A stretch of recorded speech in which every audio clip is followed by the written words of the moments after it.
प्रिय छात्रों, आज मैं आपको राजा, किसान और नगर के अंतर्गत अभिलेखों का महत्व और अभिलेख शास्त्रियों की कुछ समस्याओं के साथ साथ सामान्य जीवन के पुनर्निर्माण के लिए किस प्रकार इतिहासकार अभिलेखों का इस्तेमाल करते हैं उसके बारे में बताऊंगा। तो सबसे पहले हम अभिलेखों के महत्व के बारे में जानते हैं। अभिलेख काफ़ी महत्वपूर्ण होते हैं और इतिहास में इन्हें प्रमुख स्रोत के रूप में इस्तेमाल किया जाता है। अभिलेखों से हमें राजा के राज्य विस्तार और उसकी सीमा के बारे में जानकारी मिलती है, अर्थात जिन स्थानों पर हम जिस राजा के अभिलेख पाते हैं उससे ये सिद्ध होता है कि उस राजा के राज्य के अंतर्गत ये भाग शासित हो रहा था। दूसरा, अभिलेखों से हमें अनेक राजाओं के नामों का पता चलता है जो स्रोत के रूप में काफ़ी महत्वपूर्ण होता है। उदाहरण के लिए अशोक के अभिलेखों में देवानाम प्रिय और प्रियदर्शी जैसे नाम मिले हैं, जो इस बात का संकेत करते हैं कि ये और कोई दूसरा नहीं बल्कि अशोक ही थे। इसी तरह से अभिलेखों से हमें ऐतिहासिक घटनाओं की जानकारी भी प्राप्त होती है। समुद्रगुप्त के जीवन से संबंधित घटनाएं प्रयाग प्रशस्ति से प्राप्त होती है, तो वहीं अशोक के शिलालेखों से हमें कलिंग युद्ध और बौद्ध धर्म से संबंधित प्रचार प्रसार के उनके क्रियाकलाप के बारे में भी जानकारी प्राप्त होती है। इसी तरह से चंद्रगुप्त विक्रमादित्य, पुलकेशिन द्वितीय और अन्य राजाओं के अभिलेखों से हमें उस काल से संबंधित काफ़ी महत्वपूर्ण तथ्य प्राप्त होते हैं। यही नहीं, अभिलेख से संबंधित राजाओं के चरित्र की झांकी भी हमें प्राप्त होती है। राजाओं के व्यवहार और प्रजा के प्रति उनके उत्तरदायित्व और उनके व्यक्तित्व से संबंधित झलकियाँ हमें अभिलेखों के विवरण से प्राप्त होते हैं।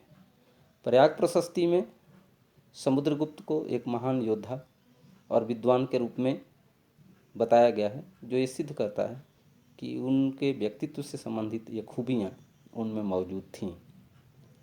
इसी तरह से अभिलेखों से हमें विशेष रूप से राजाओं और सामंतों के द्वारा भूमि दान से संबंधित व्यवस्था और उसकी जानकारी भी प्राप्त होती है। ये अभिलेख अधिकतर ताम्रपत्रों के रूप में प्राप्त होते हैं और कई भाषाओं में उपलब्ध हैं, जिससे हमें गांव, उनकी भूमियाँ और राजस्व स्रोतों से संबंधित महत्वपूर्ण विवरण प्राप्त होते हैं।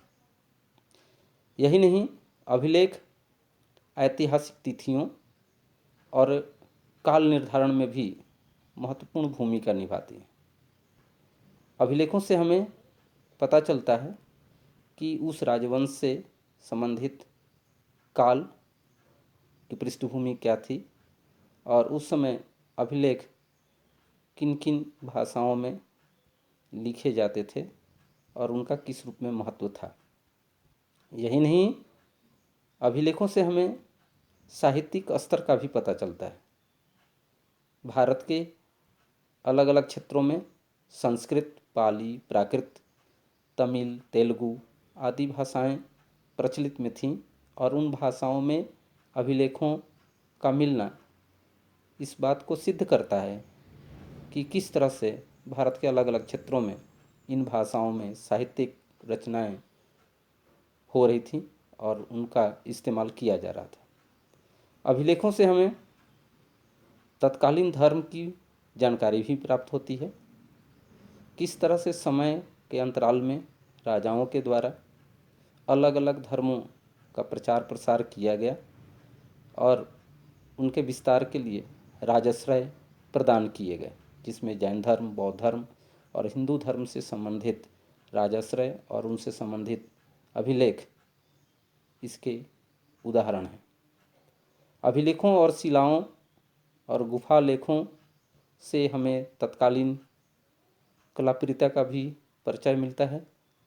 अशोक के अभिलेख काफ़ी उल्लेखनीय हैं।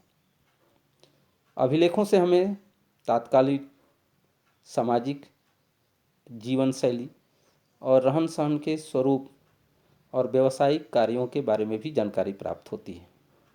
लेकिन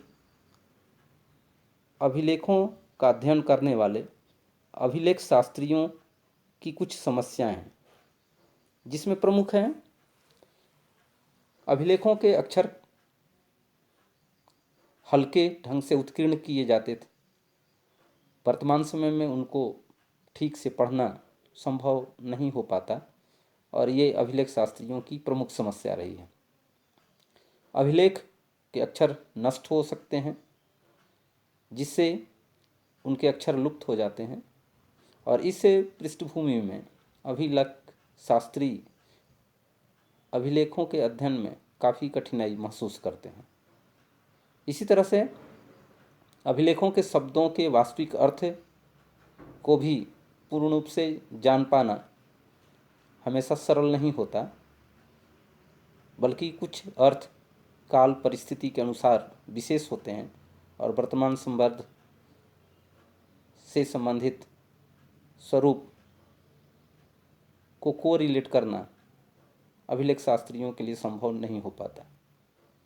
इसी तरह से अभिलेख काफ़ी संख्या में प्राप्त हुए हैं और सबके अर्थ अलग अलग तरीके से भी निकाले जाते हैं, उनके अनुवाद अलग अलग तरीके से किए जाते हैं और इस तरह से ये भी एक अभिलेख शास्त्रियों की प्रमुख समस्या है।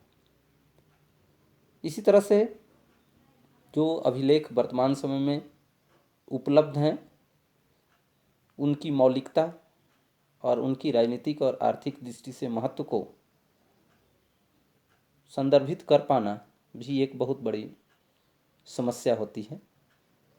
इसी तरह से अभिलेखों में व्यक्तियों के विचार व्यक्त होते हैं, जो उनके काल में बनाए जाते हैं या जिनके द्वारा बनवाए जाते हैं और इस तरह से हमें वास्तविक इतिहास और उसकी पृष्ठभूमि को जानना काफ़ी मुश्किल होता है।